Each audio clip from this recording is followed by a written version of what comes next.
Hello guys! So ayan, gagawa tayo ng sardines na bangus. Yung sobrang soft na siya. Yung pwede nang kainin hanggang buto. So ito yung ating mga ingredients. Wala ako yung nilalagay nilang olive na seeds. So ayan. Meron tayong laurel, paminta, asin, garlic, and carrot, at syempre yung ating bangus. So, hiwain na natin yan at isok natin siya ng 13 minutes sa asin. So, ayan na guys yung ating tubig. Lagyan natin ng salt. Tapos, ibabad natin yung ating bangus. So, ayan na yung ating bangus. Ibababad na natin sa tubig na may salt. Babad natin dito about 30 minutes. Bago lutuin. So, ayan.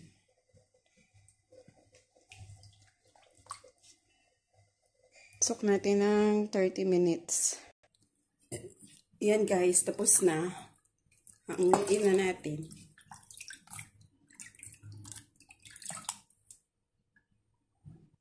Ayan, maglalagay na tayo ng carrot, diba? Tapos laurel.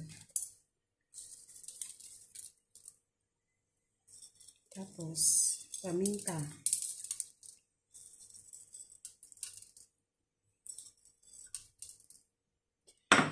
Kasi lalagay na natin yung ating bangus.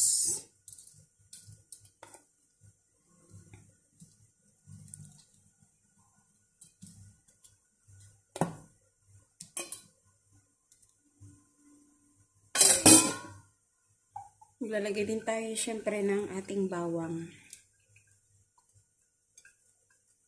Yan, ang ating bawang. Lagay na lang natin dito sa may butas ng ating yan.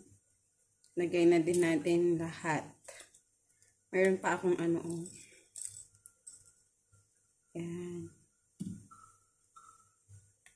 Tapos maglagay tayo ng asin. Yan. At nagbuo-buo na yung asin ko.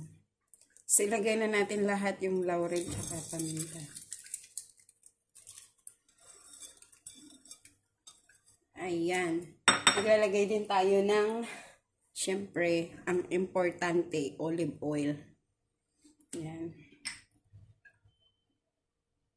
Yan yung olive oil natin kasi spray lang siya kaya ganito na natin ilagay. Damihan natin, pwede ring ibang oil ang ilagay nyo. Pero ako muna, ito muna. Yung ating olive oil naman.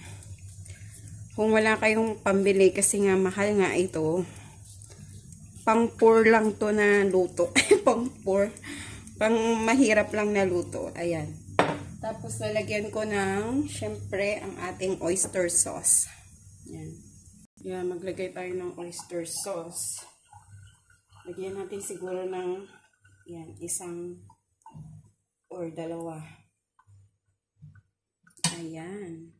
So, madami na tayo nilagay na oil. Ang ating olive oil. Ayan. So, dahil nalagay na natin lahat, lagyan natin ng 2 cups na tubig kasi hindi natin lulutuin to sa pressure cooker. Lulutuin lang natin dito sa ating lutuan. So, 2 baso. So, isa na yon, pangalawa na to. Kasi isang bangus lang naman, lulutuin natin siya ng try natin ng 2 hours. Tapos, tingnan natin kung maaano na yung kanyang buto. So, ayan, lulutuin na natin. Takpan na natin at isasalang natin sa lutuan. Ayan, lulutuin na natin, guys. Ilagay natin sa high fire pa lang. Ayan. Tapos, pag kumulo, iaano na natin siya sa low fire. Ayan, yung ating sardinas na bangos. Ayan na guys, kumukulo na siya. Pero hindi ko siya pwedeng buksan para dire-diretso yung init nung kawali natin. Para maglambot siya ng bonggang-bongga. So, see you in 2 hours maybe. 2 hours lang. 2 hours lang muna. And then, pahinaan natin ng apoy after 5 minutes para mainit-init siya.